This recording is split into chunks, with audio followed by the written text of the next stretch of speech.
ಆಧುನಿಕ ಸಾಹಿತ್ಯ. ಈಗ ಒಂದೊಂದು ಸಾಹಿತ್ಯಗಳಲ್ಲಿ ಹಲವಾರು ರೀತಿಯ ವಿಶೇಷ ಕೃತಿಗಳನ್ನ ನಾವು ಸಾಹಿತ್ಯ ಕೃತಿಗಳನ್ನ ನೋಡ್ತಾ ಇದ್ದೀವಿ ಅಲ್ಲ ಮಕ್ಕಳೇ. ಹಾಗೆಯೇ ಮೊದಲಿಗೆ ನೀವು ಕೆಲವೊಂದು ಹೊಸಗಳ ಸಾಹಿತ್ಯ ಪದ್ಯಗಳನ್ನ ನೋಡಿದಿರಿ, ಕನ್ನಡಿಗರ ತಾಯಿ ಮತ್ತೆ ಕಥಾ ಸಾಹಿತ್ಯದು. ಹೀಗೆ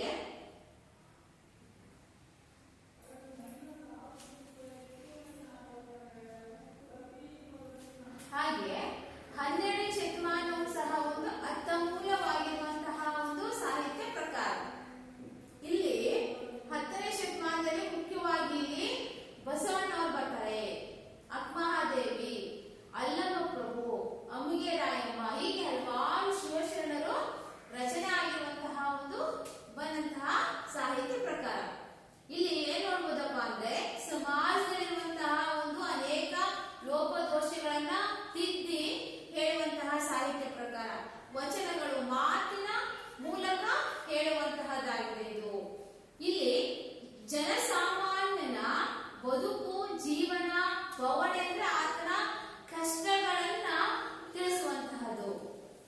ಹಾಗೆಯೇ ಸಾಮಾಜಿಕವಾಗಿ, ಸಾಹಿತ್ಯಿಕವಾಗಿ ಒಂದು ಹೊಸದಾದ ಕ್ರಾಂತಿಯನ್ನು ಉಂಟು ಮಾಡಿರುವಂತಹ ಒಂದು ಸಾಹಿತ್ಯ ಪ್ರಕಾರ ಇದಾಗಿದೆ. ಇಲ್ಲೇನಪ್ಪ ಅನ್ನೋದಾದ್ರೆ ಆಗಿನ 12ನೇ ಶತಮಾನದ ಅವಧಿಯಲ್ಲಿ ಜನಸಾಮಾನ್ಯರು ಮೇಲ್ವರ್ಗ, ಕೆಳವರ್ಗ ಅಂತ ಅಲ್ಲಿ ನೋಡ್ತಾ ಇದ್ರು. ಯಾವುದೇ ರೀತಿಯ ಒಂದು ಸಮಾನತೆ ಅನ್ನುವಂಥದ್ದು ಆಗಿನ ಕಾಲದಲ್ಲಿ ಇರಲಿಲ್ಲ. ಇದನ್ನೆಲ್ಲ ನೋಡಿದಂತಹ ಬಸವಣ್ಣನವರು ಏನ್ ಮಾಡ್ತಾರೆ, ಒಂದು ಕ್ರಾಂತಿಯನ್ನ ಎಬ್ಬಿಸ್ತಾ ಇದ್ದಾರೆ. ಎಲ್ಲಾ ಜನರು ಸಾಮಾನ್ಯರು, ಎಲ್ಲರಿಗೂ ದೇವಸ್ಥಾನಗಳಿಗೆ ಹೋಗ್ಲಿಕ್ಕೆ ಅವಕಾಶವನ್ನು ಕೊಟ್ಟರು. ಮೇಲ್ಜಾತಿ ಕೀಳ್ಜಾತಿ ಎನ್ನುವಂತಹ ಒಂದು ಅಸ್ಪೃಶ್ಯತಾ ಮನೋಭಾವನೆಯನ್ನು ಅವರು ಹೋಗಲಾಡಿಸಿದ್ರು. ಹೀಗೆ ಅನೇಕ ರೀತಿಯಲ್ಲಿ ಒಂದು ಸಮಾಜದಲ್ಲಿ ಹೊಸದಾದಂತಹ ಒಂದು ಕ್ರಾಂತಿಯನ್ನು ಉಂಟು ಮಾಡಿದಂತಹ ಒಂದು ವ್ಯಕ್ತಿ ಬಸವಣ್ಣವರಾಗಿದ್ದಾರೆ ಮಕ್ಕಳೇ. ಹಾಗೆಯೇ ಇದಲ್ಲದೆ ಇಲ್ಲಿ ನಿಮಗೆ ನೋಡಿ, ಅರಿತರೆ ಶರಣ, ಮರೆತರೆ ಮಾನವ ಎಂಬ ಮಾತಿನಂತೆ ಶರಣ ತತ್ವದಲ್ಲಿ ಇರುವಂತಹದ್ದು. ಹೀಗೆ ಅನೇಕ ಮಠಮಾನ್ಯರು ಸಹ ಈ ಬಸವಣ್ಣವರ ಒಂದು ನೀತಿಯನ್ನ ಅನುಸರಿಸ್ತಾ ಇದೆ. ಸಮಾನತೆಯನ್ನ, ಒಂದು ಸಮಾಜ ಒಂದು ಏಳಿಗೆಯನ್ನ ಬಯಸುವಂತಹದ್ದಾಗಿದೆ. ಈ ಜನಸಾಮಾನ್ಯರು ಈ ಒಂದು ಮಹಾಜ್ಞಾನವನ್ನು ಅರಿತಾಗ ಅವನು ನಿತ್ಯ ಮುಕ್ತನಾಗಿರುತ್ತಾನೆ ಎನ್ನುವಂತಹ ಶರಣರ ಮಾತುಗಳು, ವಚನಗಳು, ಸುಳ್ನುಡಿಗಳು ಸಾಮಾನ್ಯರನ್ನ ದೈವತ್ವಕ್ಕೆ ಏರಿಸ್ತಾ ಇದೆ. ನೋಡಿ, ಒಂದ್ ಕಡೆ ಹೇಳ್ತಾರೆ ಬಸವಣ್ಣವರ ವಚನಗಳಲ್ಲಿ ದೇವರು ಇದ್ದಾನೆ, ದೇವರು ಅಂತ ನೀವು ಎಷ್ಟೋ ದೂರಗಳಲ್ಲಿ ಹೋಗಿ ಹುಡುಕ್ಬೇಡಿ. ಹೇಳ್ತಾರೆ, ಎನ್ನ ಕಾಲೇ ಕಂಬ, ದೇಹವೇ ದೇಗುಲ, ಶಿರವನ್ನ ಕಳಸವಯ್ಯ. ಅಂದ್ರೆ ದೇವರೆಲ್ಲಿದ್ದಾನೆ? ಮಾನವನಲ್ಲಿದ್ದಾನೆ. ನಾವೇ ದೇವರುಗಳು. ಎನ್ನ ಕಾಲೇ ಕಂಬ, ನನ್ನ 2 ಕಾಲುಗಳೇ ದೇವಸ್ಥಾನ ಕಂಬ, ದೇಹವೇ ದೇಗುಲ, ಶಿರವೇ ಹೊನ್ನ ಕಳಸ ಹೇಳ್ತಾರೆ. ಮತ್ತೊಂದು ಕಡೆ ಹೇಳ್ತಿದ್ರೆ, ನಾವು ಮಾಡುವಂತಹ ಒಂದು ಕಾಯಕದಲ್ಲಿ ದೇವರನ್ನ ಕಾಣ್ತಿದ್ದೀವಿ. ಕಾಯಕವೇ ಕೈಲಾಸ. ಶಿವ ಎಲ್ಲಿದ್ದಾನೆ? ನಾವು ಮಾಡುವಂತಹ ಒಂದು ಕೆಲಸದಲ್ಲಿ ಇದ್ದಾನೆ ಎನ್ನುವಂತಹ ಮಾತನ್ನ ಅವರಲ್ಲಿ ಹೇಳ್ತಾ ಇದ್ದಾರೆ. ಮತ್ತೆ ಇನ್ನೊಂದು ಕೆಲವು ವಚನ ಹೇಳ್ತಾರೆ, ಮಾತು ಹೇಗಿರ್ಬೇಕು? ನುಡಿದರೆ ಮುತ್ತಿನ ಹಾರದಂತಿರಬೇಕು, ನುಡಿದರೆ ಮಾಣಿಕ್ಯದ ದೀಪ್ತಿಯಂತಿರಬೇಕು. ಹೀಗೆ ಹಲವಾರು ವಚನಗಳಲ್ಲಿ ಕಳಬೇಡ, ಕೊಲಬೇಡ, ಹುಸಿಯ ನುಡಿಯಲು ಬೇಡ, ಮುನಿಯ ಬೇಡ, ಅನ್ನೆರಿಗೆ ಅಸಹ್ಯ ಪಡಬೇಡ, ತನ್ನ ಬಣ್ಣಿಸಬೇಡ, ಇದಿರು ಹಳಿಯಲು ಬೇಡ. ಇದೇ ಅಂತರಂಗ ಶುದ್ಧಿ, ಇದೇ ಬಹಿರಂಗ ಶುದ್ಧಿ, ಇದೇ ನಮ್ಮ ಕೂಡಲ ಸಂಗಮ ಶರಣರ ಪರಿ ಹೇಳ್ತಾರೆ. ನಾವು ಹೇಗೆ ಪ್ರತಿಯೊಬ್ಬ ವ್ಯಕ್ತಿ ಜೀವನವನ್ನ ಹೇಗೆ ನಡೆಸಬೇಕು? ಕಳ್ಳತನವನ್ನ ಮಾಡಬಾರ್ದು, ಮೋಸವನ್ನ ಮಾಡಬಾರ್ದು, ಸುಳ್ಳನ್ನ ಹೇಳ್ಬಾರ್ದು, ಬೇರೆಯವರಿಗೆ ನೋಡಿ ಅಸಹ್ಯ ಪಡಬಾರ್ದು, ಬೇರೆಯವರಿಗೆ ಹಿಂದಿನಿಂದ ಅನ್ನಿಸಿ ಬೈಬಾರ್ದು. ಹೀಗೆ ಮಾನವನಿಗೆ ತನ್ನ ಜೀವನಕ್ಕೆ ಅತ್ಯಂತ ಹತ್ತಿರದಲ್ಲಿ ಅಗತ್ಯವಾಗಿರುವಂತಹ ಒಂದು ಮೌಲ್ಯಗಳನ್ನ ಪ್ರಮುಖವಾಗಿ ತಿಳಿಸುವಂತಹದೇ ತುಂಬಾ ಸಾಹಿತ್ಯ ಪ್ರಕಾರ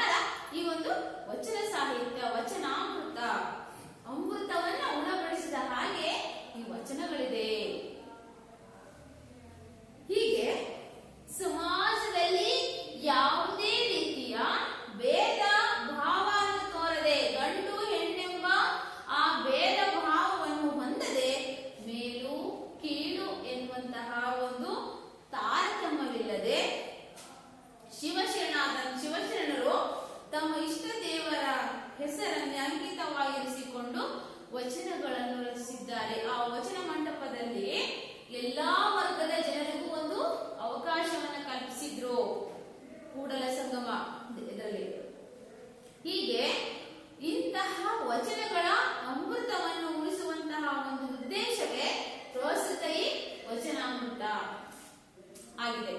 ಇದು ಮುಖ್ಯವಾಗಿ ನಾವಿಂದು ಅಲ್ಲಮ ಪ್ರಭುಗಳು ಹಾಗೂ ಮತ್ತೆ ಇನ್ನೊಂದು ವಚನಕಾರ್ತಿಯರಾಗಿರುವಂತಹ ಅಮುಗಿ ರಾಯಮ್ಮ ಇವ್ರ ಬಗ್ಗೆ ನಾವಿಂದು ತಿಳಿದುಕೊಳ್ಳೋಣ ಮಕ್ಕಳೇ. ಹಾಗಾದ್ರೆ ನೀವೆಲ್ಲರೂ ಪಠ್ಯ ಪುಸ್ತಕ ತಂದಿದ್ದೀರಲ್ವಾ? ಪೇಜ್ ನಂಬರ್ 111 111 ಪೇಜ್ ನಂಬರ್ ನೋಡಿ ಮಕ್ಕಳೇ, ಅದರಲ್ಲಿದೆ.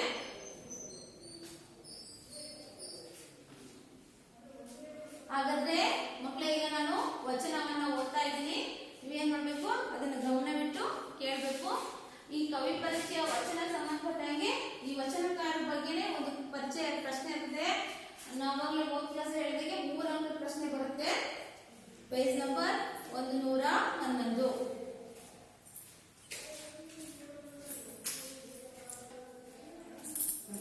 ಮೊದಲನೇದಾಗಿ ಮಕ್ಕಳೇ ನಾವು ಅಲ್ಲಮ ಪ್ರಭು ಬಗ್ಗೆ ತಿಳ್ಕೊಳ್ಳೋಣ.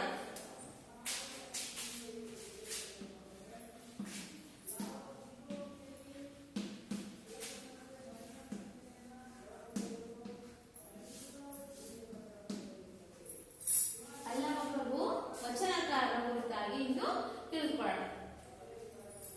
ಈ ಅಲ್ಲಮ ಪ್ರಭು ಕವಿಯು ವಚನಕಾರರಾದಂತಹ ಅಲ್ಲಮ ಪ್ರಭುವರವರು 12ನೇ ಶತಮಾನದ ಪ್ರಸಿದ್ಧ ಚಿಂತಕ, ತತ್ವಜ್ಞಾನಿ, ಶಿವಶರಣ ಮತ್ತು ವಚನಕಾರ.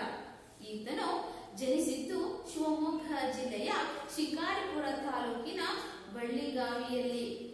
ಈತನ ತಂದೆ ನಿರಹಂಕಾರ ಮತ್ತು ತಾಯಿ ಸುಜ್ಞಾನಿ. ಈತ ಕಲ್ಯಾಣದಲ್ಲಿ ಬಸವಣ್ಣ ಸ್ಥಾಪಿಸಿದ ಶೂನ್ಯ ಪೀಠದ ಅಧ್ಯಕ್ಷನಾಗಿ ಅನೇಕರಿಗೆ ಮಾರ್ಗದರ್ಶನ ನೀಡಿದವನು. ಅವನು ಒಬ್ಬ ಅನುಭಾವಿ. ಸತ್ಯ ಶೋಧನೆಯೇ ಅವನ ಜೀವನದ ಪರಮ ಗುರಿಯಾಗಿತ್ತು. ಅವನ ವಚನಗಳು ಬೆರಗು ಮತ್ತು ಬೆಳಗಿನಿಂದ ಕೂಡಿವೆ. ಗುಹೇಶ್ವರ ಎಂಬುದು ಈತನ ವಚನಗಳ ಅಂಕಿತ. ಮಕ್ಕಳೇ, ಈಗ ಅಲ್ಲಮ ಪ್ರಭು ವಚನಕಾರರು ಸರಿಸುಮಾರು 12ನೇ ಶತಮಾನದಲ್ಲಿರುವಂತಹ ವ್ಯಕ್ತಿ. ಇವರು ಶಿವಮೊಗ್ಗ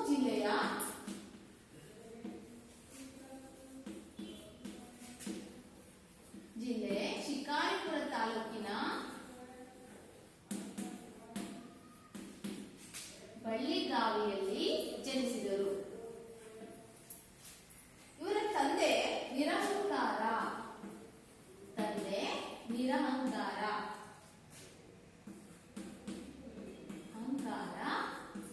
ತಾಯಿ ಸುಜ್ಞಾನಿ.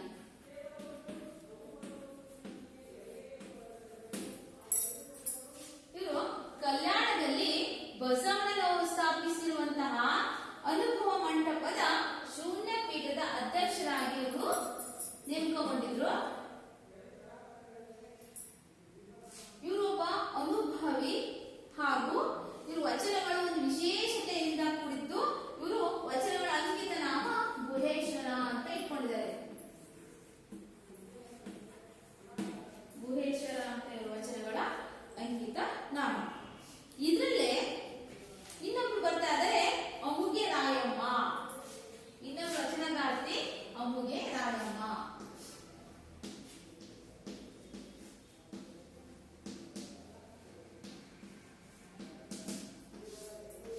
ಅಮುಗೆ ರಾಯಮ್ಮ ಇವರು ಕ್ರಿಸ್ತಶಕ ಕಾಲ ಸುಮಾರು 1160. 12ನೇ ಶತಮಾನದ ವಚನಕಾರ್ತಿಯರಲ್ಲಿ ಇವರು ಸಹ ಒಬ್ರು. ಈಕೆ ಸೊನ್ನಲಿಗೆಯವಳು. ಈಗಿನ ಸೊಲ್ಲಾಪುರ ಅನ್ನುವಂಥ ಊರಿನಲ್ಲಿ ಬರುತ್ತದೆ. ಪತಿ ಅಮುಗಿ ದೇವಯ್ಯ. ನೇಯ್ಗೆ ಇವರ ಕಾಯಕ. ಈಕೆಯ ಅಂಕಿತ ನಾಮ ಅಮುಗೇಶ್ವರ. ತಮ್ಮ ವೈಚಾರಿಕ ಪ್ರಖರತೆ ಹಾಗೂ ಸಾಮಾಜಿಕ ಕಳಕಳಿಯಿಂದ ಜೀವನವನ್ನು ವಿಭಿನ್ನ ದೃಷ್ಟಿಕೋನದಿಂದ ದರ್ಶಿಸಿ ಚಿಂತನಗೈದು ವಚನ ರಚನೆಯ ಮಹಾಕಾರ್ಯ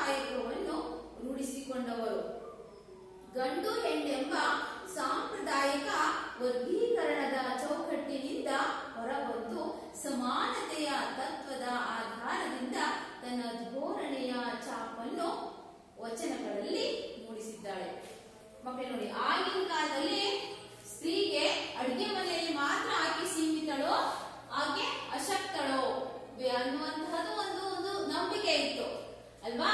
ಆದ್ರೆ ಎಲ್ಲ ನಂಬಿಕೆಯನ್ನ ಹೊಡೆದೋಡಿಸಿ ಈಕೆ ಧೈರ್ಯವಾಗಿ ಬಂದು ವಚನಗಳನ್ನ ರಚಿಸುವಲ್ಲಿ ಒಂದು ತನ್ನದೇ ಆಗಿಂತಹ ಒಂದು ಕಾಯಕವನ್ನಾಗಿ ಮಾಡ್ತಾ ಇದ್ದಾಳೆ. ಯಾರು? ಅಮ್ಮುಗೆ ರಾಯಮ್ಮ.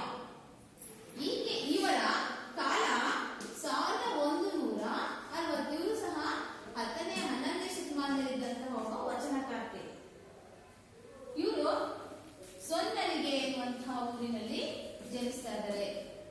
ಸೊನ್ನಲಿಗೆ. ಪತಿ ಅಮ್ಮುಗೆ ದೇವಯ್ಯ.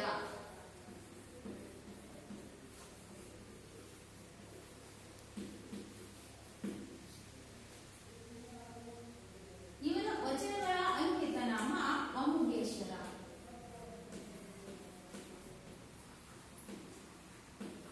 ಅಮ್ಮುಗೇಶ್ವರ. ಇವರ ಕೆಲಸ ಏನಪ್ಪಾ ಅಂದ್ರೆ ಬಟ್ಟೆಯನ್ನ ನೇಯುವಂತಹ ಒಂದು ಕೆಲಸ ಇವರದಾಗಿರುತ್ತೆ. ಈಗ ಹಾಗೆಯೇ ಸಮಾಜದಲ್ಲಿ ಒಂದು ಗಂಡು ಹೆಣ್ಣೆಂಬ ಭೇದ ಭಾವವಿತ್ತು. ಆ ಒಂದು ವರ್ಗೀಕರಣದ ಒಂದು ಮನೋಭಾವನೆ ಇದ್ದಾಗ ಈಕೆ ಏನ್ ಮಾಡ್ತಾಳೆ, ವಚನ ರಚನೆಯಲ್ಲಿ ತನ್ನದೇ ಆದಂತಹ ಒಂದು ಕಾಯಕವನ್ನ ರೂಪಿಸ್ಕೊತಾ ಇದ್ದಾಳೆ. ಹಾಗೆಯೇ ಒಂದು ಸಮಾನತೆ ಎನ್ನುವಂತಹದನ್ನ ತಿಳಿಸ್ಕೊಡ್ತಾ ಇದ್ದಾಳೆ. ಇವರ ವಚನಗಳಲ್ಲಿ ಮುಖ್ಯವಾಗಿ ನಾವು ಪ್ರಕೃತಿಯಲ್ಲಿರುವಂತಹ ಪ್ರಾಣಿ ಪಕ್ಷಿಗಳಲ್ಲಿರುವಂತಹ ಒಂದು ವಿಶೇಷ ಗುಣಗಳನ್ನ ತಿಳಿಸುವಂತಹದ್ದಾಗಿದೆ. ಆದರೆ ಮಾನವ ಹೊಂದಿರುವ ಆ ವಿಶೇಷ ಗುಣವನ್ನು ಇತರೆ ಪ್ರಾಣಿ ಪಕ್ಷಿಗಳು ಅನುಕರಿಸಲು ಸಾಧ್ಯವಿಲ್ಲ. ಅದರಿಂದಾಗಿ ಮಾನವನು ಅರಿವು, ಆಚಾರ, ಸಮಜ್ಞಾನ ಇವುಗಳಿಂದ ಭಗವಂತನ ಒಂದು ಸಾಕ್ಷಾತ್ಕಾರವನ್ನ ಪಡೆಯಬಹುದು ಅನ್ನುವಂಥದನ್ನ ಈಕೆಯ ವಚನಗಳಲ್ಲಿ ನಾವು ತಿಳ್ಕೋಬಹುದು. ಏನಪ್ಪಾ ಅನ್ನೋದಾದ್ರೆ, ಪ್ರಾಣಿಗಳಲ್ಲಿ ಇರುವಂತಹ ವಿಶೇಷ ಗುಣಗಳು ಹೇಗಿರುತ್ತಾ ಆಗ ಮಾನವನಲ್ಲಿಯೂ ವಿಶೇಷವಾದಂತಹ ವಿಭಿನ್ನ ಗುಣಗಳಿರುತ್ತೆ.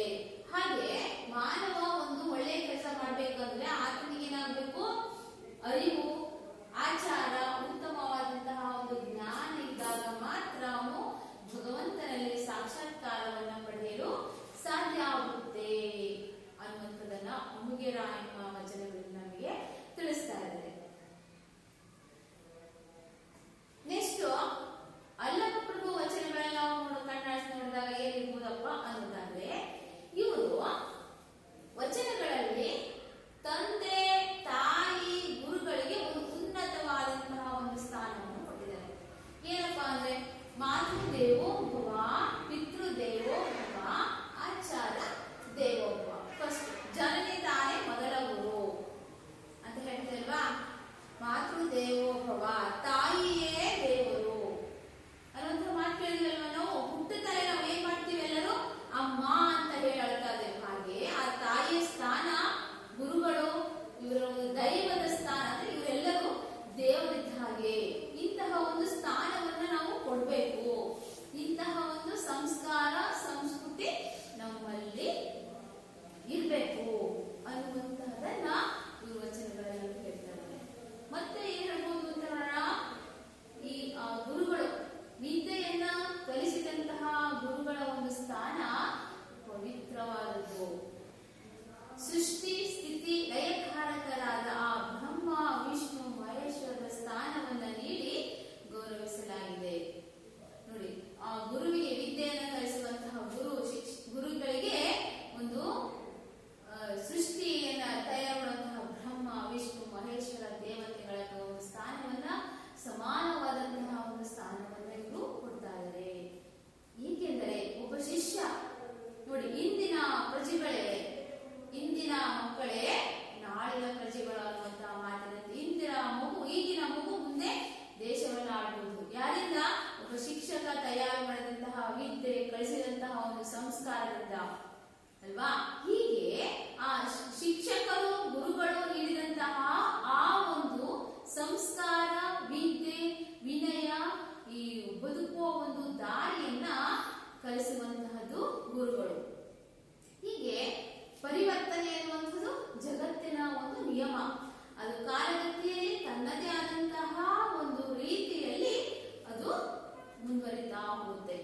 ಹೀಗೆ ಆ ಗುರುವಿನ ಒಂದು ಸ್ಥಾನಮಾನ ಹಾಗೂ ಶಿಷ್ಯನ ಒಂದು ಕಲಿಕಾ ಪ್ರವೃತ್ತಿಗಳನ್ನ 4 ಯುಗಗಳಲ್ಲಿ ಡಿವೈಡ್ ಮಾಡ್ತಾ ಹೋಗ್ತಾರೆ, ಭಾಗಗಳನ್ನ ಮಾಡ್ತಾ ತಿಳಿಸುವಂತಹದೇ ಪ್ರಸ್ತುತೈ ವಚನ ಅನ್ನುವಂಥದ್ದನ್ನ ನಾವು ಇಲ್ಲಿ ಹೇಳ್ಬೋದು. ಮಕ್ಕಳೇ, ನೀವು ನೋಡಿರ್ಬೋದು ಕಾಲಮಾನಗಳಲ್ಲಿ ತ್ರೇತಾಯುಗ, ಕಲಿಯುಗ, ದ್ವಾಪರ ಯುಗ ಅನ್ನುವಂಥದ್ದು. ದ್ವಾಪರ ಯುಗದಲ್ಲಿ ಕೃಷ್ಣ ಜನಿಸ್ತಾ ಇದ್ದಾನೆ ಅನ್ನುವಂಥದ್ದು, ಈಗಿಂದೇನೋ ಕಲಿಯುಗದಲ್ಲಿ, ಹೀಗೆ 4 ಯುಗಗಳನ್ನ ವಿಭಾಗ ಮಾಡಿ ಆ ಹಿಂದಿನ ಕಾಲದಲ್ಲಿ ಯಾವ ರೀತಿ ಗುರುಗಳು ಶಿಷ್ಯರಿಗೆ ಬುದ್ಧಿಯನ್ನು ಕಲಿಸ್ತಾ ಇದ್ರು, ಶಿಷ್ಯರ ವರ್ತನೆ ಹೇಗಿತ್ತು ಅನ್ನುವಂಥದ್ದನ್ನ ವಚನಗಳ ಮೂಲಕ ಇಂದು ಅಲ್ಲಮ ಪ್ರಭುರವರು ನಮಗೆ ತಿಳಿಸಿಕೊಡ್ತಾರೆ. ನೀವು ನೋಡಿರ್ಬೋದು ಮಕ್ಕಳೇ, ಪ್ರಾಚೀನ ಕಾಲದಲ್ಲಿ ರಾಜ ಬೌದ್ಧರ ಕಾಲದಲ್ಲಿ, ಬುದ್ಧನ ಅವಧಿಯಲ್ಲಿ, ರಾಜ ಮಹಾರಾಜರ ಕಾಲದಲ್ಲಿ ಶಿಕ್ಷಣ ಅನ್ನುವಂತಹದ್ದು ಹೇಗಿತ್ತು, ಮಹಾರಾಜರ ಮಕ್ಕಳಿಗೆ ಮಾತ್ರ ಸೀಮಿತ ಇತ್ತು. ಅದಾಗ್ತಾ ಬಂತ ಇದ್ದ ಹಾಗೆ ಕಂಪನಿಗಳು ಬರ್ತಾ ಇದ್ದಾಗ, ಆಮೇಲೆ ಬ್ರಾಹ್ಮಣರ ಅವಧಿಯಲ್ಲಿ ಬ್ರಾಹ್ಮಣರ ಮಕ್ಕಳಿಗೆ ಮಾತ್ರ ಒಂದು ಶಿಕ್ಷಣ ಅನ್ನುವಂಥದ್ದಿತ್ತು. ಜನಸಾಮಾನ್ಯ ನಮ್ಮಂತರಿಗೆ ಶಿಕ್ಷಣ ಅನ್ನುವಂಥದ್ದು ನಮಗೆ ಗೊತ್ತಿರಲಿಲ್ಲ. ಅದಾದ ತಕ್ಷಣ ಆಮೇಲೆ ಕ್ಷತ್ರಿಯರಿಗೆ ಮಾತ್ರ ಶಿಕ್ಷಣ ಅಂತ ಇದ್ ನೋಡಿ, ನೀವು ರಾಮಾಯಣ ಮತ್ತು ಮಹಾಭಾರತ ಕಥೆಗಳನ್ನು ಕೇಳಿರ್ಬೋದು. ಏಕಲವ್ಯಂದೆಲ್ಲ ಕಥೆಗಳು ಅಲ್ವಾ. ಆತ ಗುರುಗಳ ಶಿಕ್ಷಣವನ್ನ ನೀಡ್ತಾ ಇದ್ರೆ ಅವನ ಏನ್ ಮಾಡ್ತಾನೆ, ಅವನ ಮೂರ್ತಿಯನ್ನ ಇಟ್ಕೊಂಡ್ಬಿಟ್ಟು ಏನ್ ಮಾಡ್ತಾನೆ, ಆತ ಶಿಕ್ಷಣವನ್ನ ಕಲಿತಾ ಹೋಗ್ತಾನೆ. ಹೀಗೆ ಹಲವಾರು ಕಥೆ ಪುರಾಣಗಳಲ್ಲಿ ತಿಳ್ಕೊಂಡಿದ್ದೀರಾ. ಆಮೇಲೆ ಶಿಕ್ಷಣ ಅನ್ನುವಂತಹದ್ದು ಹೀಗೆ ಒಂದು ಕೊಠಡಿ ಅನ್ನುವಂಥದ್ದಿರಲಿಲ್ಲ. ಊರಿಂದ ಎಷ್ಟೋ ಅಧೋಗತಿ ದೂರದಲ್ಲಿ ಕಾಡುಗಳ ಮಧ್ಯದಲ್ಲಿ ಋಷಿ ಮುನಿಗಳು ಏನ್ ಮಾಡ್ತಾ ಇದ್ರು, ಶಿಷ್ಯರಿಗೆ ಶಿಕ್ಷಣವನ್ನ ಕೊಡ್ತಾ ಇದ್ರು. ಅಪ್ಪ ಅಮ್ಮ ಎಲ್ಲರನ್ನು ಬಿಟ್ಟು ಅವ್ರು ಏನ್ ಮಾಡ್ಬೇಕಿತ್ತು, ಕಾಡಿಗೆ ಹೋಗಿ ಗುರುಗಳ ಜೊತೆಗೆ ಇದ್ದು ಮಳೆ ನೀರು ಚಳಿ ಗಾಳಿ ಅನ್ನೋದೇ ಅವ್ರು ಏನ್ ಮಾಡ್ಬೇಕಿತ್ತು, ಶಿಕ್ಷಣವನ್ನ ಕಲಿಬೇಕಾಗಿತ್ತು. ಊಟ ಉಪಚಾರ ಅನ್ನುವಂಥದ್ದು ಹೇಗಿತ್ತಪ್ಪ, ಅದೇ ಕಾಡಿನಲ್ಲಿ ಸಿಗ್ತಿರುವಂತಹ ಗೆಡ್ಡೆ ಗೆಣಸುಗಳನ್ನ ಅವೆಲ್ಲ ಒಂದು ಕೆಲಸವನ್ನ ಮಾಡ್ತಾ ಇರಬೇಕಿತ್ತು. ಅವರು ಶಿಕ್ಷಣವನ್ನ ಕಲಿಬೇಕಾಗಿತ್ತು. ಗುರುಗಳು ಯಾವ ರೀತಿ ಶಿಕ್ಷಣ ಕೊಡ್ತಾ ಇದ್ರು, ಅವ್ರು ಹೇಳಿದ ಮಾತ್ರ ನಾವೆಲ್ಲ ಕೇಳ್ಬೇಕಾಗಿತ್ತು ಅಲ್ವಾ. ಇವಾಗ ನಾವೆಲ್ಲ ಏನ್ ಮಾಡ್ತೀವಿ, ಮನೆ ಪಕ್ಕಕ್ಕೆ ಒಂದೊಂದು ಶಾಲೆಗಳು, ನಮ್ಮ ಊರಿಗೆ ಒಂದೊಂದು ಶಾಲೆಗಳು, ಹೀಗೆ ಮೂಲಭೂತಗಳ ಬದಲಾವಣೆ ಆಗ್ತಾ ಇದ್ದ ಹಾಗೆ ಏನಾಗುತ್ತೆ, ವ್ಯವಸ್ಥೆಗಳು ಏನಾಗುತ್ತೆ. ಆಮೇಲೆ ಎಲ್ಲರೂ ಸಹ ಒಂದು ಸಮಾನವಾದಂತಹ ಶಿಕ್ಷಣವನ್ನ ಪಡೆಯುವಂತಹ ರೀತಿಯಲ್ಲಿ ನಾವೊಂದು ಬಂದಿದ್ದೇವೆ. ಆದ್ರೆ ಇವರು ಆ 4 ಯುಗಗಳಲ್ಲಿ ಯಾವ ರೀತಿ ಶಿಕ್ಷಣವನ್ನ ಕಲಿಸ್ತಾ ಇದ್ದ ಗುರುಗಳು, ಮತ್ತೆ ಮಕ್ಕಳು ಶಿಷ್ಯಂದಿರು ಗುರುಗಳಿಗೆ ಯಾವ ರೀತಿಯ ಒಂದು ಸ್ಥಾನಮಾನವನ್ನ ಕೊಡ್ತಾ ಇದ್ರು ಅನ್ನುವುದನ್ನ ನಾವಿಂದು ನೋಡೋಣ ಮಕ್ಕಳೇ. ಮೊದಲನೆಯದಾಗಿ ಅಲ್ಲಮ ಪ್ರಭುಗಳ ವಚನವನ್ನು ನೋಡೋಣ. ಪೇಜ್ ನಂಬರ್ 109 ಮಕ್ಕಳೇ ನೋಡೋಣ. ಕೃತ ಯುಗದಲ್ಲಿ ಶ್ರೀ ಗುರು ಶಿಷ್ಯನಿಗೆ ಬಡಿದು ಬುದ್ಧಿಯ ಕಲಿಸಿದರೆ ಆಗಲಿ ಮಹಾಪ್ರಸಾದವೆಂದನೆಯ. ತ್ರೇತಾಯುಗದಲ್ಲಿ ಶ್ರೀ ಗುರು ಶಿಷ್ಯನಿಗೆ ಬೈದು ಬುದ್ಧಿಯ ಕಲಿಸಿದರೆ ಆಗಲಿ ಮಹಾಪ್ರಸಾದವೆಂದನೆಯ. ದ್ವಾಪರ ಯುಗದಲ್ಲಿ ಶ್ರೀ ಗುರು ಶಿಷ್ಯನಿಗೆ ಜಂಕಿಸಿ ಬುದ್ಧಿಯ ಕಲಿಸಿದರೆ ಆಗಲಿ ಮಹಾಪ್ರಸಾದವೆಂದನೆಯ. ಕಲಿಯುಗದಲ್ಲಿ ಶ್ರೀ ಗುರು ಶಿಷ್ಯನಿಗೆ ವಂದಿಸಿ ಬುದ್ಧಿಯ ಕಲಿಸಿದರೆ ಆಗಲಿ ಮಹಾಪ್ರಸಾದವೆಂದನೆಯ. ಮಹೇಶ್ವರ, ನಿಮ್ಮ ಕಾಲದ ಕಟ್ಟಳೆಯ ಕಲಿತನಕ್ಕೆ ನಾ ಬೆರಗಾದೆನು. ಮಕ್ಕಳೇ, ಕೆಲವೊಂದು ಪದಗಳ ಅರ್ಥ ನೋಡ್ಕೊಳ್ಳಿ. ಹಾಗೆಯೇ ಅಮೂಲ್ಯ ರಾಯನ ವಚನ ನೋಡೋಣ. ಕಾಗೆಯ ಮರಿ ಕೋಗಿಲೆ ಯಾಗ ಬರುವುದೇ, ಆಡಿನ ಮರಿ ಆನೆ ಯಾಗ ಬಲ್ಲದೆ, ಸೀರು ನಾಗಿ ಸಿಂಹದ ಮರಿ ಯಾಗ ಬಲ್ಲದೆ.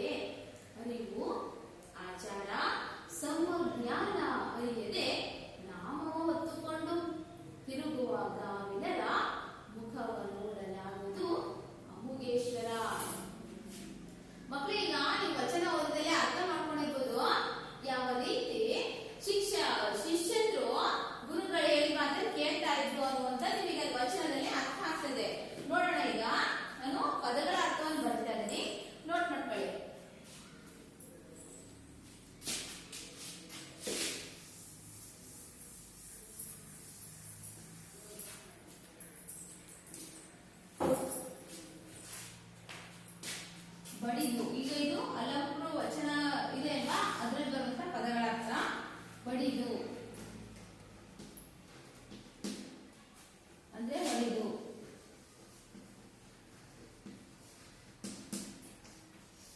ಪ್ರಸಾದ ಅಂದ್ರೆ ಅನುಗ್ರಹ, ಹರ್ಷ, ಸಂತೋಷದಿಂದ ಸ್ವೀಕರಿಸುವಂತಹದ್ದು.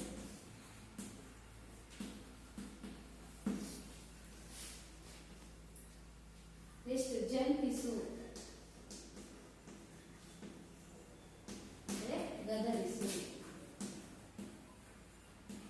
ವಂದಿಸು, ನಮಸ್ಕರಿಸು.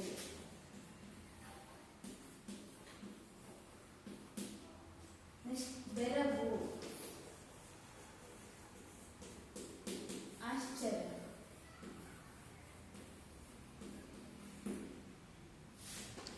ಕಟ್ಟಳೆ. ಮಕ್ಕಳೇ ಪದಗಳ ಅರ್ಥ ಎಲ್ಲ ನೋಟ್ ಮಾಡ್ಕೋಬೇಕು ನೀವು. ನಮ್ಮ ಪದ್ಯ ವಿವರಣೆ ಕೊಡುವಾಗ ಈಜಿಯಾಗಿ ಅರ್ಥ ಆಗುತ್ತೆ. ಅರಿವು,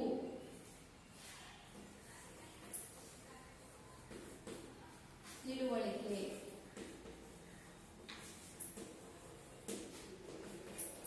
ನೆಕ್ಸ್ಟ್ ಸೀಳುನಾಯಿ,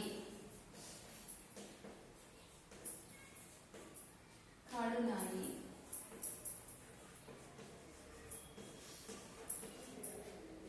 ಆಚಾರ, ಒಳ್ಳೆಯ ನಡತೆ.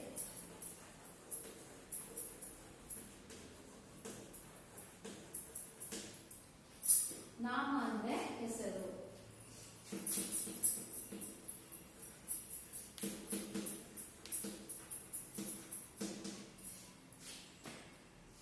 ಗಾವಿನ ಅಂದ್ರೆ ದಡ್ಡ, ಬೆಡ್ಡ, ಗಾಂಪ.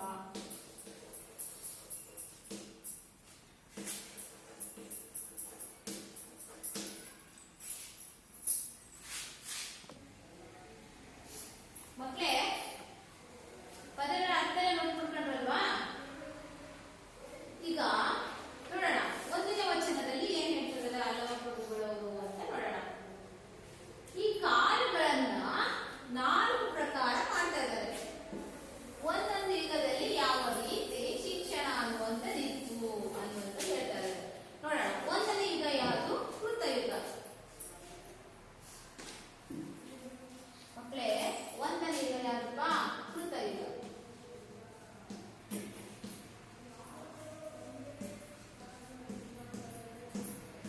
ಏಳನೇ ತ್ರೇತಾಯುಗ.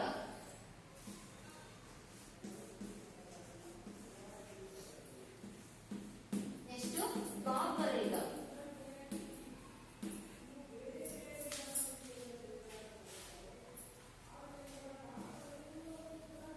ದ್ವಾಪರ ಯುಗ. ನೆಕ್ಸ್ಟ್ ಕಲಿಯುಗ. ನಾವೆಲ್ಲಿದ್ದೀವಿ ಮಕ್ಕಳೇ? ಈಗ 4ನೇ ಯುಗದಲ್ಲಿ ಕಲಿಯುಗ. ಇವಾಗ ಈಗ ನಾವು ಇದೆಯಲ್ಲ, ಇದೇ ಕಲಿಯುಗ. ನಮ್ಮ ಹಿಂದೆ ಎಷ್ಟು ಯುಗಗಳು ದಾಟಿ ಹೋಗಿದೆ? 3 ಯುಗಗಳು. ಈ 3 ಯುಗಗಳಲ್ಲಿ ಯಾವ ರೀತಿ ಗುರು ಶಿಷ್ಯರ ಸಂಬಂಧ ಇತ್ತು ಅನ್ನುವಂಥದ್ದನ್ನು ಅವರು ನಮಗೆ ತಿಳಿಸ್ತಾರೆ. ನೋಡೋಣ, ಈ ಕೃತಯುಗದಲ್ಲಿ ಗುರು ಶಿಷ್ಯರ ಸಂಬಂಧ ಹೇಗಿತ್ತು ಅನ್ನೋದಾದ್ರೆ, ಗುರುಗಳು ಶಿಷ್ಯರಿಗೆ ಹೊಡೆದು ಬಡಿದು ಬೈದು ಬುದ್ಧಿಯನ್ನು ಕಲಿಸ್ತಾ ಇದ್ರು, ಸಂಸ್ಕೃತ ಶ್ಲೋಕಗಳನ್ನು ಹೇಳ್ತಾ ಇದ್ರು. ಹೀಗೆ ಕಷ್ಟಕರವಾದಂತಹ ಯಾವುದೇ ಕೆಲಸವನ್ನ ಕೊಟ್ಟರು ಅವರು ಮಾಡ್ತಾ ಇದ್ರು. ಯಾವುದೇ ರೀತಿಯಲ್ಲಿ ಬೇಸರ ಮಾಡ್ಕೊಂತ ಇರಲಿಲ್ಲ. ಹಾಗೆ ಹೊಡೆದು ಬಡೆದು ಬೈದು ವಿದ್ಯೆಯನ್ನ ಕಲಿಸಿದ್ರು ಅವರು. ಆಗಲಿ ಮಹಾಪ್ರಸಾದ, ಆಗಲಿ ಅದೇ ನನ್ನ ಮಹಾಪ್ರಸಾದ, ಶ್ರೇಷ್ಠ, ಹರ್ಷದಿಂದ ಸಂತೋಷದಿಂದ ಸ್ವೀಕರಿಸ್ತಾ ಇದ್ರು. ಅನೇಕ ಶಿಕ್ಷೆಗಳನ್ನು ಕೊಡ್ತಾ ಇದ್ರು. ಅನ್ನ ನೀರು ಊಟವನ್ನು ಕೊಡ್ತಾ ಇರಲಿಲ್ಲ. ಹೀಗೆ ಅನೇಕ ತರಹದ ಶಿಕ್ಷೆಗಳನ್ನು ಕೊಟ್ಟರು ಸಹ ಶಿಷ್ಯಂದು ಎಷ್ಟೇ ಆದ್ರೂ ವಿದ್ಯೆಯನ್ನು ಕಲಿಯೋಣ ಅನ್ನುವಂಥವರಲ್ಲಿ ಮನಸ್ಸಲ್ಲಿ ಆಸಕ್ತಿ ಇತ್ತು. ಹಾಗೆ ಆಗಿನ ಕಾಲದಲ್ಲಿ ಎಷ್ಟೇ ಹೊಡೆದ್ರು ಬೈದು ಮಾಡಿದ್ರು ಸಹ ಅವರು ಶಿಕ್ಷಣವನ್ನ ಆಗಲಿ ಮಹಾಪ್ರಸಾದ ಗುರುಗಳು ಹೇಳಿದ ಹಾಗೆ ಕಲಿಯೋಣ ಅಂತಂದು ಅದೇ ನನ್ನ ಪ್ರಸಾದ, ದೇವರ ಪ್ರಸಾದ ಅಂತ ಸ್ವೀಕರಿಸ್ತಾ ಇದ್ರು. ಹಾಗೆ ಎರಡನೇ ಯುಗದಲ್ಲಿ ತ್ರೇತಾಯುಗದಲ್ಲಿ ನೋಡೋಣ. ಈ ತ್ರೇತಾಯುಗದಲ್ಲಿ ಶ್ರೀ ಗುರು ಶಿಷ್ಯನಿಗೆ ಬೈತಾ ಇದ್ರು. ಬರೀ ಅವರಿಗೆ ಬೈತಾನೆ ಇದ್ರು. ಬೈದ್ರು, ನೀನ್ ಹಾಗೆ ಕೆಲಸ ಹಾಗೆ ಹೇಳೋದಿಲ್ಲ, ನಿಮ್ಮ ಈ ತರ ನೀವು ಸಂಸ್ಕೃತಿ ಸರಿಯಾಗಿ ಕೊಟ್ರೆ ಹೇಳೋದಿಲ್ಲ, ಏನೋ ಒಂದು ಕೆಲಸ ಸರಿಯಾಗಿ ಮಾಡಲ್ಲ ಅಂತ ಬೈದು ಹೇಳಿದ್ರು. ತಕ್ಷಣ ಅವ್ರು ಏನ್ ಮಾಡ್ತಾ ಇದ್ರು, ಓ ಗುರುಗಳು ನಮ್ಗೆ ಯಾಕೋ ಬೈತಾರ ಅಂತ ಬೇಸರ ಮಾಡ್ಕೊತಾ ಇರಲಿಲ್ಲಂತೆ. ಖುಷಿಯಿಂದ ಸಂತೋಷದಿಂದ ಈ ತರ ತಪ್ಪು ಮಾಡಿಯಪ್ಪ, ಈ ತರ ನೀನ್ ತಪ್ಪು ಮಾಡಬಾರ್ದು, ಸುಳ್ಳು ಹೇಳ್ಬಾರ್ದು, ಬೇರೆಯವರಿಗೆ ಹಿಂಸೆಯನ್ನ ಕೊಡ್ಬಾರ್ದು ಅಂತ ಈ ತರ ಏನಾದ್ರು ಹೇಳಿದ್ರೆ ಅವರು ಶಿಷ್ಯರು ಏನ್ ಮಾಡ್ತಿದ್ರೆ ಹಿಂದಿನ ಕಾಲದಲ್ಲಿ ಆ ತ್ರೇತಾಯುಗದಲ್ಲಿ ಆಗಲಿ ಮಹಾಪ್ರಸಾದ ಆಗಲಿ ಅಂತ ಅದೇನನ್ನ ಸಂತೋಷದಿಂದ ಖುಷಿಯಿಂದ ಅವರು ಸ್ವೀಕರಿಸ್ತಾ ಇದ್ರು. ಹಾಗೆಯೇ ದ್ವಾಪರ ಯುಗದಲ್ಲಿ ನೋಡೋಣ. ದ್ವಾಪರ ಯುಗದಲ್ಲಿ ನೋಡಿದಾಗ ಶ್ರೀ ಗುರು ಶಿಷ್ಯನಿಗೆ ಜಂಪಿಸಿ ಬುದ್ಧಿಯ ಕಲಿಸಿದರೆ ಆಗಲೇ ಮಹಾಪ್ರಸಾದವೆಂದನೆಯ. ದ್ವಾಪರ ಯುಗ ಕೃಷ್ಣ ಕಾಲದಲ್ಲಿ ಬರ್ತಾರಲ್ಲ, ಶ್ರೀಕೃಷ್ಣ ಪರಮಾತ್ಮನ ಯುಗ ಬರುತ್ತಲ್ಲಿ ಜಂಪಿಸಿ ಅಂದ್ರೆ ಗದರಿಸಿ, ಬಾರ ಹೋಗೋ, ಈ ಗದರಿಸಿ ಜೋರಾಗಿ ಗದರಿಸಿ ಬೈದಾಗ, ಬೈದು ಬುದ್ಧಿಯನ್ನು ಹೇಳಿದಾಗ ಏನಾದ್ರು ಸಂಸ್ಕೃತ ಚೌಕಗಳನ್ನ ಹೇಳ್ಕೊಟ್ಟಿರ್ತಾರೆ. ಅದನ್ನ ಮತ್ತೆ ಪುನಃ ವಾಪಸ್ ಹೇಳ್ಬೇಕಿತ್ತ ಇವರಿಗೆ. ಅಕಸ್ಮಾತ್ ಹೇಳಕ್ಕಾಗಲಿ ಅಂದ್ರೆ ಗದರಿಸಿದ್ರು ಅಂದ್ರೆ ಏನ್ ಮಾಡ್ತಾ ಇದ್ರು, ಅವ್ರು ಏನು ಅನ್ಕೊಂತಾ ಇರಲಿಲ್ಲ. ಏನ್ ಮಾಡ್ತಾ ಇದ್ರು, ಆಗಲಿ ಮಹಾಪ್ರಸಾದ ಅಂತ ಅವ್ರು ಹೇಳಿದ ಕೆಲಸವೆಲ್ಲವನ್ನ ಮಾಡಿ ಏನ್ ಮಾಡ್ತಾ ಇದ್ರು, ವಿದ್ಯೆಯನ್ನ ಕಲಿತಾ ಇದ್ರು. ಹಾಗೆ ಈ ಕಲಿಯುಗದಲ್ಲಿ ಇವಾಗಿನ ಪ್ರೆಸೆಂಟ್ ಕಾಲದಲ್ಲಿ ನಾವೆಲ್ಲ ಏನ್ ಮಾಡ್ತಿದೀವಿ, ಈಗ ಶ್ರೀ ಗುರು ಶಿಷ್ಯನಿಗೆ ವಂದಿಸಿ ನಮಸ್ಕರಿಸಿ ಬುದ್ಧಿಯ ಕಲಿಸಿದರೆ ಆಗಲೇ ಮಹಾಪ್ರಸಾದವೆಂದನೆಯ. ನಮಸ್ಕರಿಸಿ ಏನ್ ಮಾಡ್ಬೇಕು, ಅವರನ್ನ ನಾವು ವಿದ್ಯೆಯನ್ನ ಕಲಿಬಾರಪ್ಪ, ಶಿಕ್ಷಣವನ್ನ ಕಲಿಬಾರ್ದು ಅಂತ ನಾವೇನ್ ಮಾಡ್ತಾ ಇದೀವಿ, ಈಗ ಮನೆಗೆ ಹೋಗಿ ಕರ್ಕೊಂಡ್ ಬರ್ತಾ ಇದೀವಿ ಅಲ್ವಾ. ಇದು 3 ಯುಗದಲ್ಲಿ ಆದಂತಹ ಯಾವುದೇ ರೀತಿಗಳು ಇಂದು ನಡೀತಾ ಇಲ್ಲ. ಈಗಿನ ಕಲಿಯುಗದಲ್ಲಿ ನಮಸ್ಕರಿಸಿ ವಂದಿಸಿ ಶಿಕ್ಷಕರೇ ಗುರುಗಳು ಏನ್ ಮಾಡ್ತಿದ್ದಾರೆ, ನಮಸ್ಕರಿಸಿ ವಂದಿಸಿ ಬುದ್ಧಿಯನ್ನ ಕಲಿಸಿದರೆ ಆಗಲೇ ಮಹಾಪ್ರಸಾದವೆಂದನೆ. ಯಾವುದೂ ಸಹ ಈ ರೀತಿ ಗುರು ಹಾಗೂ ಶಿಷ್ಯರ ಸಂಬಂಧ ಅನ್ನುವಂಥದ್ದು ಈ ರೀತಿ ಕಲಿಯುಗದಲ್ಲಿ ನಡೀತಾ ಇದೆ ಅನ್ನುವಂಥದನ್ನ ಅಲ್ಲಮ ಪ್ರಭುಗಳವರು ವಚನದಲ್ಲಿ ಹೇಳ್ತಾರೆ. ಇಂತಹ ಕಾಲದ ಕಟ್ಟಳೆಯನ್ನ ನೋಡಿ ನಾನಿಂದು ಬೆರಗಾದೆನು, ಆಶ್ಚರ್ಯದಿಂದ ಹೊಂದಿದೆನು ಅಂತ ಇವರು ಅಲ್ಲಮ ಪ್ರಭುಗಳವರು ಈ ಒಂದು ವಚನದಲ್ಲಿ ನಮಗೆ ತಿಳಿಸ್ತಾ ಇದ್ದಾರೆ. ಮಕ್ಕಳು, ಇಲ್ಲಿ ಕ್ವಶನ್ ಬರುತ್ತೆ ನಿಮಗೆ, ಕಲಿಯುಗದಲ್ಲಿ ಗುರುವು ಶಿಷ್ಯನಿಗೆ ಹೇಗೆ ಬುದ್ಧಿಯನ್ನು ಹೇಳಬೇಕಾಗಿದೆ? ಕಲಿಯುಗದಲ್ಲಿ ಗುರುವು ಶಿಷ್ಯನಿಗೆ ಹೇಗೆ ಬುದ್ಧಿಯನ್ನು ಹೇಳಬೇಕಾಗಿದೆ ಅಂದ್ರೆ ವಂದಿಸಿ ಬುದ್ಧಿಯನ್ನ ಹೇಳಿ, ಅಲ್ಲಪ್ಪ ನೀ ಈ ತರ ತಪ್ಪು ಮಾಡ್ತೀಯ, ಈ ತರ ಮಾಡೋ ತಪ್ಪು, ನೀ ಒಳ್ಳೆದಾಗ್ಬೇಕು ಅಂತ ವಂದಿಸಿ ನಾವು ನಿಧಾನಕ್ಕೆ ಹೇಳಬೇಕಾಗಿದೆ. ಈಗ ಮತ್ತೆ ಶ್ರೀ ಗುರುವು ಶಿಷ್ಯರಿಗೆ ಬುದ್ಧಿ ಕಲಿಸುವುದು ಕಾಲ ಕಟ್ಟಳೆಗೆ ಹೇಗೆ ಒಳಪಟ್ಟಿದೆ ಅಂದ್ರೆ ಇದೆಲ್ಲ ಎಲ್ಲ ವಚನವನ್ನು ನೀವು ಎರಡಾದ್ರೂ ಪ್ರಶ್ನೆ ಬರುತ್ತೆ, ಇದಿಷ್ಟು ವಚನವನ್ನು ನೀವು ವಿವರಣೆಯಲ್ಲಿ ಬರಬೇಕಾಗ್ತದೆ. ಅಂದ್ರೆ ನೆಕ್ಸ್ಟ್ ಇದರಲ್ಲಿ ನೆಕ್ಸ್ಟ್ ತ್ರೇತಾಯುಗದಲ್ಲಿ ಶ್ರೀ ಗುರುವು ಶಿಷ್ಯನಿಗೆ ಬುದ್ಧಿಯನ್ನು ಹೀಗೆ ಕಲಿಸುತ್ತಿದ್ದರು. ಪ್ರಶ್ನೆ, ತ್ರೇತಾಯುಗದಲ್ಲಿ ಶ್ರೀ ಗುರುವು ಶಿಷ್ಯನಿಗೆ ಬುದ್ಧಿಯನ್ನು ಹೀಗೆ ಕಲಿಸುತ್ತಿದ್ದರು. ಎ ಆಪ್ಷನ್ ಬಡಿದು, ಬಿ ಬೈದು, ಇ ವಂದಿಸಿ, ಇ ಜಂಪಿಸಿ. ಹೀಗೆ ಮಕ್ಕಳೇ ಪ್ರಶ್ನೆ ಬರ್ತದೆ. ನೆಕ್ಸ್ಟ್ ನೋಡೋಣ, ಅಮ್ಮಗೆ ರಾಯಮ್ಮ ಹೇಳಿ ತ್ರೇತಾಯುಗದಲ್ಲಿ ಶ್ರೀ ಗುರು ಶಿಷ್ಯನಿಗೆ ಹೇಗೆ ಬುದ್ಧಿಯನ್ನ ಕಲಿಸ್ತಾ ಇದ್ರು? ಬೈದು ಬುದ್ಧಿಯನ್ನ ಕಲಿಸುತ್ತಿದ್ದರು. ಆಪ್ಷನ್ ಆ. ನೆಕ್ಸ್ಟ್ ಎರಡನೇ ವಚನ ನೋಡೋಣ, ಅಮ್ಮಗೆ ರಾಯಮ್ಮ ಕಾಗೆಯ ಮರಿ ಕೋಗಿಲೆ ಯಾಗ ಬರುವುದೇ, ಆಡಿನ ಮರಿ ಆನೆ ಯಾಗ ಬರುವುದೇ, ಸೀಳು ನಾಯಿ ಸಿಂಹದ ಮರಿ ಆಗ ಬರುವುದೇ, ಅರಿವು ಆಚಾರ ಸಮಜ್ಞಾನವನ್ನರಿಯದೆ ನಾಮವ ಹೊತ್ತುಕೊಂಡು ತಿರುಗುವ ಗಾವಿಡರ ಮುಖವ ನೋಡಲಾಗದು ಅಮುಗೇಶ್ವರ. ಈ ವಚನದಲ್ಲಿ ಏನ್ ಹೇಳ್ತಾರೆ ಅಂದ್ರೆ, ಕಾಗೆ ಮರಿ ಕೋಗಿಲೆ ಮರಿಗೂ ವ್ಯತ್ಯಾಸ ಇದೆ ಅಲ್ವಾ? ಕಾಗೆ ಹಾಗೂ ಕೋಗಿಲೆ ಬಾಹ್ಯವಾಗಿ ಒಂದೇ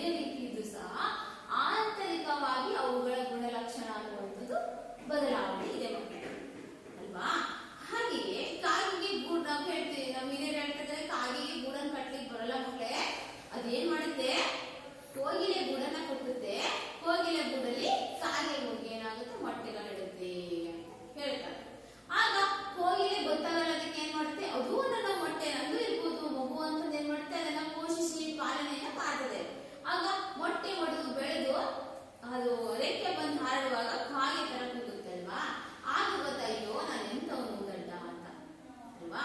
ಹಾಗೆ ಕಾಗೆಯ ಮರಿ ಕೋಗಿಲೆ ಆಗ್ಲಿಕ್ಕೆ ಸಾಧ್ಯ ಇಲ್ಲ. ಕಾಗೆ ಹೇಗೋ ಬಾಯವಾಗಿ ಎಲ್ಲ ಅದೇ ತರ ಇದ್ರು, ಕಾಗೆ ಕೂಗುದು ಕರ್ಕಶ, ಕೋಗಿಲೆ ಏನಾಗುತ್ತೆ ಸೌಮ್ಯವಾಗಿ ಮಧುರವಾಗಿ ಕೂಗುತ್ತೆ. ಕಾಗೆಯದೇ ಗುಣ ಬೇರೆ, ಕೋಗಿಲೆ ಗುಣನೇ ಬೇರೆ. ಅಂದ್ರೆ ಕಾಗೆ ಒಂದು ರೀತಿಯಲ್ಲಿ ಪ್ರಸಿದ್ಧಿ. ಹೇಗೆ ಅಂದ್ರೆ ವಚನಕಾರರು ಹೇಳ್ತಾ ಇದ್ದಾರೆ, ಕಾಗೆ ಒಂದೊಂಗಳ ಕಂಡರೆ ಕರೆಯದೇ ತನ್ನ ಬಳಗವನು. ನೋಡಿ, ಕಾಗೆಗಳಲ್ಲಿ ಒಗ್ಗಟ್ಟಿದೆ. ಇಲ್ಲಿ ಏನಾದ್ರೂ ಒಂದು ಅನ್ನ ತುತ್ತು ಕೆಳಗೆ ಬಿತ್ತು ಅನ್ನೋದಾದ್ರೆ, ನಾವೆಲ್ಲ ಊಟ ಮಾಡ್ತಾ ಇರ್ತೀರ, ಅಲ್ಲಿ ಏನಾದ್ರೂ ಒಂದು ಅನ್ನ ಒಂದು ದವಳು ಚೆಲ್ಲಿದ್ರು ಒಂದು ತುತ್ತು ಅನ್ನ ಹಾಕಂದ್ರೆ ಕಾಗೆ ಇತ್ತಂದ್ರೆ ಏನ್ ಮಾಡುತ್ತೆ, ಅದು ಒಂದೇ ತಿನ್ನಲಿಲ್ಲ. ಕಾ ಖಾ ಅಂತ ಇಡೀ ತನ್ನ ಬಳಗ ಸಂಬಂಧಿಕರೆಲ್ಲರನ್ನು ಕರೆದದೆ ಏನ್ ಮಾಡುತ್ತೆ ಮಕ್ಕಳೇ, ಆಹಾರ ಅನ್ನದ ಅವುಗಳನ್ನ ಆಯ್ಕೆ ತಿನ್ನುತ್ತೆ. ಈ ಕಾಗೆಗಳು ವಿಶೇಷ ಅಲ್ವಾ. ಹಾಗೆ ಕಾಗೆಯ ಕೋಗಿಲೆ ಆಗ್ಲಿಕ್ಕೆ ಸಾಧ್ಯ ಇಲ್ಲ, ಕೋಗಿಲೆ ಕಾಗೆ ಆಗ್ಲಿಕ್ಕೆ ಸಾಧ್ಯ ಇಲ್ಲ. ಹಾಗೆಯೇ ಮಾನವನು ಅದೇ ರೀತಿಯಲ್ಲಿ ಒಬ್ಬರಿಂದ ಒಬ್ಬರಿಗೆ ಏನಾಗುತ್ತೆ, ಇಲ್ಲಿ ಬದಲಾವಣೆ ಆಗುತ್ತೆ ಅನ್ನುವಂಥದ್ದನ್ನ ನಾವಿಲ್ಲಿ ಅರ್ಥ ಮಾಡ್ಕೋಬೇಕು. ಹಾಗೆಯೇ ಆಡಿನ ಮರಿ ಆನೆ ಆಗಬಲ್ಲದೆ, ಆಡು ಚಿಕ್ಕದಾದ ಆಡು ಆನೆ ಮರಿ ಆಗ್ಲಿಕ್ಕೆ ಸಾಧ್ಯತೆ. ಆನೆ ಮರಿ ದೇಹದಲ್ಲಿ ಗಾತ್ರದಲ್ಲಿ ಉದ್ದದು ಅಲ್ವಾ. ಆಡು ಚಿಕ್ಕದಾದಂತಹದ್ದು, ಅದು ಬೇರೆ ಬದಲಾವಣೆ ಇರುತ್ತೆ, ಇದು ದೇಹ ರಚನೆ ಬೇರೆ ಇರುತ್ತೆ. ಹಾಗೆಯೇ ಸಿಡಿಲು ನಾಯಿ ಸಿಂಹದ ಮರಿ ಆಗಬಲ್ಲದೆ. ಈಗ ನಾವು ಊರುಗಳಲ್ಲಿ ಇರುತ್ತಲ್ಲ ನಾಯಿಗಳು ಇರುತ್ತವೆ ನೋಡೋದ್ ಕಡೆ, ಸಿಂಹ ತರ ನಾಯಿ ಅಂದ್ರೆ ಹೆದರಿಸಿದ್ರೆ ಹೆದರ್ತಾರೆ ಯಾರಾದ್ರು? ಇಲ್ಲ ತಾನೆ. ನಾಯಿ ಚಿಕ್ಕ ಪ್ರಾಣಿ, ಸಿಂಹ ಬಲಿಷ್ಠವಾದಂತಹ ಪ್ರಾಣಿ. ಸಿಂಹದ ಮರಿ ಆಗ್ಲಿಕ್ಕೆ ಸಾಧ್ಯ. ನಾನೇ ಸಿಂಹ ಅಂತ ಹೆದರಿಸಿದ್ರೆ ಹೆದರ್ತಾಗ ನಾಯಿ ಹೆದರ್ತಾರೆ ಯಾರಾದ್ರು? ನಿಜವಾದ ಸಿಂಹ ಬಂದ್ರೆ ನಿಜವಾದ ಸಿಂಹ ಅಲ್ವಾ.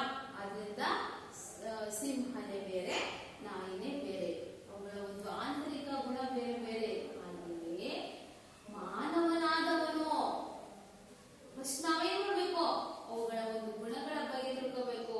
ನೋಡಿ, 5 ಬೆರಳು ಒಂದೇ ಸಮ 5 ಇಲ್ಲ. ಒಬ್ಬರಿಂದ ಒಬ್ಬರಿಗೆ ಏನಾಗುತ್ತೆ, ಒಂದು ಆಂತರಿಕ ಗುಣಗಳಲ್ಲಿ ವೈಯಕ್ತಿಕ ಭಿನ್ನತೆ ಅನ್ನುವಂಥದ್ದು ಇರುತ್ತೆ ಮಕ್ಕಳೇ. ಒಬ್ಬ ಒಳ್ಳೆಯವನಿದ್ರೆ ಒಬ್ಬ ಕೆಟ್ಟವನಿರ್ತಾನೆ, ಒಬ್ಬನು ತುಂಬಾ ಸಂಜನೆ ಇದ್ರೆ ಒಬ್ಬ ದುರ್ಜನ ಇರ್ತಾನೆ, ಒಬ್ಬನ್ ಕಂಡು ಒಬ್ಬರು ಸಹಿಸ್ಲಿಕ್ಕಾಗಲ್ಲ, ಇನ್ನೊಬ್ಬರು ಸಹಿಸ್ಲಿಕ್ಕಾಗಲ್ಲ ಅಲ್ವಾ. ಹಾಗೆಯೇ ಹೀಗೆ ಇರುವಂತಹ ಒಂದು ಸಮಾಜದಲ್ಲಿ ಪ್ರತಿಯೊಬ್ಬರು ನಾವೇನಿರ್ಬೇಕು, ಅರಿವು ತಿಳುವಳಿಕೆ ಇರಬೇಕು ನಮಗೆ. ಏನಂತ, ಕಾಗೆ ಮರಿ ಹೇಗೂ ಕೋಗಿಲೆ ಮರಿ ಅವುಗಳ ವ್ಯತ್ಯಾಸ, ಒಂದು ಜ್ಞಾನ ಇರ್ಬೇಕು ನಮ್ಮಲ್ಲಿ. ಸಮಾಜದ ಬಗ್ಗೆ ಜ್ಞಾನ ತಿಳುವಳಿಕೆ ಅನ್ನುವಂಥದ್ದು ನಮ್ಮ ಮನುಷ್ಯನಲ್ಲಿ ಇರಬೇಕು ಅಂತ ಹೇಳ್ತಾರೆ. ಆಚಾರ ವಿಚಾರಗಳು, ಸಂಸ್ಕಾರಗಳು, ಗುರು ಹಿರಿಯರಿಗೆ ಬೆಲೆಯನ್ನ ಕೊಡುವಂತಹದ್ದು. ತಂದೆ ತಾಯಿಗಳಿಗೆ ನಮಸ್ಕರಿಸು, ಅಕ್ಕ ತಂಗಿಯರನ್ನ ನೀನು ಗೌರವಿಸು ಅಲ್ವಾ. ತಂದೆ ತಾಯಿಗಳನ್ನ ಪೋಷಿಸು, ಒಳ್ಳೆಯ ಮಾತನಾಡು. ನಮ್ಮ ದೇಶ, ನಮ್ಮ ರಾಜ್ಯ, ನಮ್ಮ ರಾಷ್ಟ್ರಕ್ಕಾಗಿ ನೀನು ಪ್ರಾಣವನ್ನ ಮುಡಿಪಾಗಿಡು. ಈ ಅನ್ನದ ಋಣವನ್ನ, ಭೂಮಿಯ ಋಣವನ್ನ ತೀರಿಸಬೇಕು. ದೀನ ದಲಿತರು ಬಡವರಿಗೆ ನಾನು ಕೈಲಾದಷ್ಟು ಮಟ್ಟಿಗೆ ನಾನು ಏನ್ ಮಾಡ್ಬೇಕು, ಸಹಾಯವನ್ನು ಮಾಡಬೇಕು. ಇಂತಹ ಒಂದು ಮೌಲ್ಯಗಳ, ಚಿಕ್ಕ ಮೌಲ್ಯಗಳ ಜ್ಞಾನ ಅನ್ನುವಂಥದ್ದು ನಮಗೆ ಇರಬೇಕು. ಹಾಗೆಯೇ ಒಳ್ಳೆಯ ತಿಳುವಳಿಕೆ ಇರಬೇಕು. ಒಂದು ಜೈನರಲ್ಲಿ ಹೇಳ್ತಾ ಇದ್ದಾರೆ, ಸೌಮ್ಯ ಜ್ಞಾನ ಅಂದ್ರೆ ಸುಜ್ಞಾನ, ಒಳ್ಳೆಯ ತಿಳುವಳಿಕೆ. ನಾವಾಗಲೇ ಹೇಳ್ತದೆ ಮಕ್ಕಳೇ, ಒಳ್ಳೆಯ ಜ್ಞಾನ, ಸದಾಚಾರ. ಜೈನ ಧರ್ಮದಲ್ಲಿ ರತ್ನತ್ರಯಗಳಂತ ಕರೀತಾರೆ. ಸಮ್ಯಕ್ ದರ್ಶನ, ಸಮ್ಯಕ್ ಚಾರಿತ್ರಗಳು. ಇಂತಹ ಒಂದು ಗುಣ, ಒಳ್ಳೆಯ ಕ್ಯಾರೆಕ್ಟರ್ ಅಂತ ಹೇಳ್ತೀವಿ, ಒಳ್ಳೆಯ ಸಚ್ಚಾರಿತ್ರ್ಯ ಅನ್ನುವಂಥದ್ದು ಆ ವ್ಯಕ್ತಿಯಲ್ಲಿ ಇರಬೇಕು. ಅಂದಾಗ ಆ ಸಮಾಜ ಏನಾಗುತ್ತೆ, ಒಂದು ಒಳ್ಳೆಯ ಉತ್ತಮ ಸಮಾಜ ಆಗಲಿಕ್ಕೆ ಸಾಧ್ಯ ಇದೆ ಮಕ್ಕಳೇ. ಇಲ್ಲಿ ಯಾರಿಗಿದೆ, ನಮ್ಮ ಮಾನವನಲ್ಲಿದೆ. ಒಳ್ಳೆಯ ತಿಳುವಳಿಕೆ, ಜ್ಞಾನ ಇರಬೇಕು. ಸಮಾಜದ ಆಗು ಹೋಗುಗಳ ಬಗ್ಗೆ ತಿಳುವಳಿಕೆ ಇರಬೇಕು. ಶಿಕ್ಷಣವನ್ನ ಪಡೆದಂತಹ ನಾವೇ ಅನಾಗರಿಕರ ಹಾಗೆ ವರ್ತನೆಯನ್ನ ಮಾಡಬಾರ್ದು. ವಯಸ್ಸಾದವರಿಗೆ ನಾವು ಚಿಕ್ಕ ಹೇಳ್ಕೊ ಏನಪ್ಪಾ ಅಂದ್ರೆ, ನಿಮ್ ಮಕ್ಕಳಾಗಿದ್ದರೆ ಏನ್ ಮಾಡ್ಬೇಕು, ಯಾರೋ ಒಬ್ಬ ನೀವು ಬರ್ತಾ ಇರ್ತೀವಿ ರೋಡಲ್ಲಿ, ಯಾರೋ ಒಬ್ಬ ಕುರುಡ ಹೋಗ್ತಾ ಇರ್ತಾನೆ, ಅವನು ಆ ಕಡೆಯಿಂದ ಈ ಕಡೆಗೆ ರೋಡ್ ದಾಟಿಸ್ಬೇಕಾಗುತ್ತೆ ಅಲ್ವಾ. ಆ ಕುರುಡಲ್ಲಿ ತುಂಬಾ ವೆಹಿಕಲ್ ಬರ್ತಾ ಇರುತ್ತೆ. ನೀವೇನ್ ಮಾಡ್ಬೇಕು, ನಿಮ್ ಕೈಲಾದ ಸಹಾಯ ಅಂದ್ರೆ ಅದನ್ನ ಕೈ ಹಿಡ್ಕೊಂಡು ಕರ್ಕೊಂಡು ಆ ಕಡೆಯಿಂದ ಈ ಕಡೆಗೆ ಏನ್ ಮಾಡ್ಬೇಕು, ನಾವು ರೋಡನ್ನ ದಾಟಿಸ್ಬೇಕು ಅಲ್ವಾ. ಇಂತಹ ಒಂದು ಚಿಕ್ಕದಾದಂತಹ ಸಹಾಯವನ್ನ ನೀನು ಈ ಬಾಲ್ಯದಂತಹ ಹಂತದಲ್ಲಿ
ಒಗ್ಗಟ್ಟಾಗಿರ್ಬೇಕು ಅನ್ನುವಂಥದ್ದನ್ನ ಆ ಪ್ರಾಣಿ ನಮಗೆ ತಿಳಿಸ್ಕೊಟ್ಟು ಕಾಗೆ ತಿಳಿಸ್ತಾರೆ ಪಕ್ಷಿ ಅಲ್ವಾ.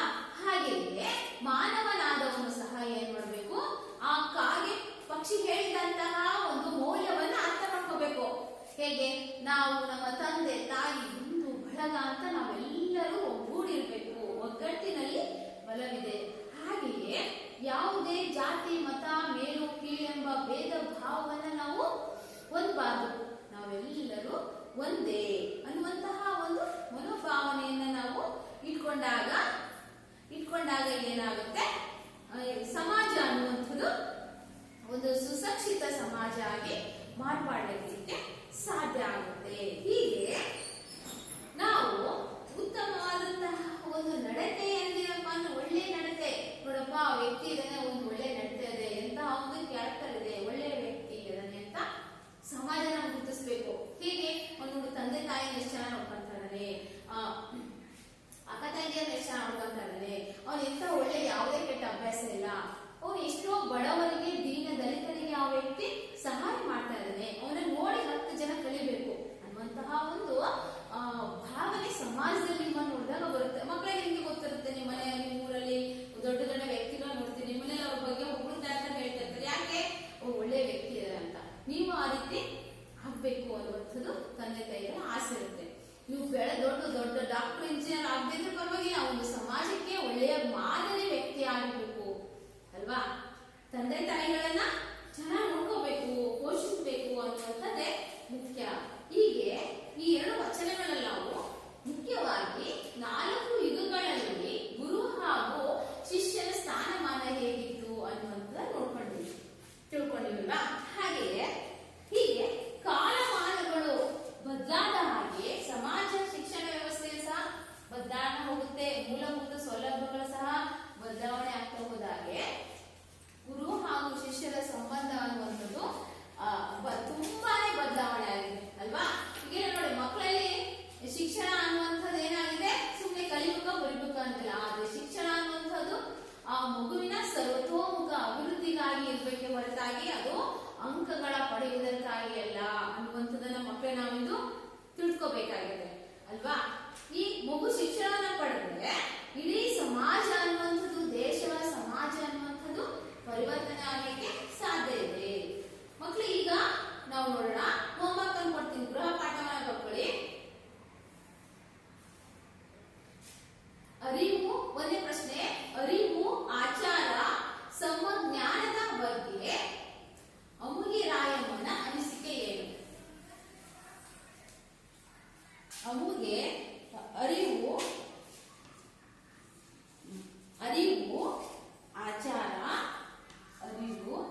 ಆಚಾರ ಸಂವಿಜ್ಞಾನದ ಬಗ್ಗೆ ಅಮುಗೆ ರಾಯಮ್ಮನ ಅನಿಸಿಕೆ ಏನು? ಒಂದನೇ ಪ್ರಶ್ನೆ. ಎರಡನೇ ಪ್ರಶ್ನೆ, ಕಾಗೆಯು ಏನಾಗಲು ಸಾಧ್ಯವಿಲ್ಲ.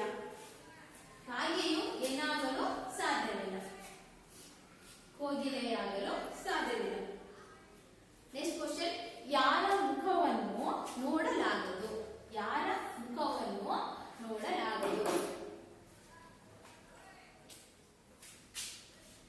ನೆಕ್ಸ್ಟ್ ಕ್ವಶನ್ ಮಕ್ಕಳೇ, ಸಂದರ್ಭ ಬರ್ಕೊಳ್ಳಿ. ನಾಮವ ನೊತ್ತುಕೊಂಡು ತಿರುಗುವ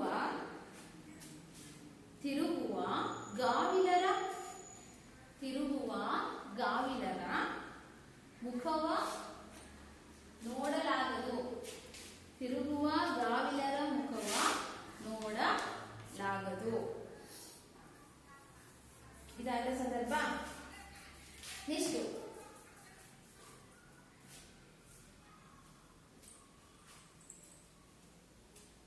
ಶ್ರೀ ಗುರುವು ಶಿಷ್ಯರಿಗೆ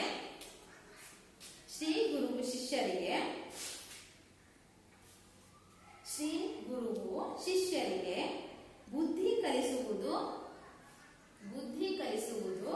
ಕಾಲಕಟ್ಟಳೆಗೆ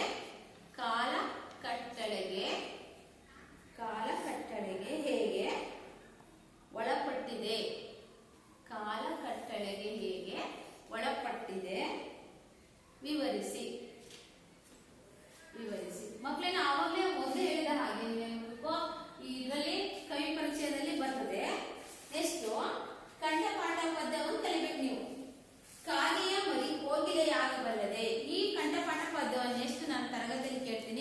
ಎಲ್ಲರೂ ಸಹ ಏನ್ ಮಾಡಿ ಈ ಕಂಠಪಾಠ ಪದ್ಯವನ್ನ ಕಲ್ತ್ಕೊಂಡ್ ಬನ್ನಿ. ಧನ್ಯವಾದಗಳು.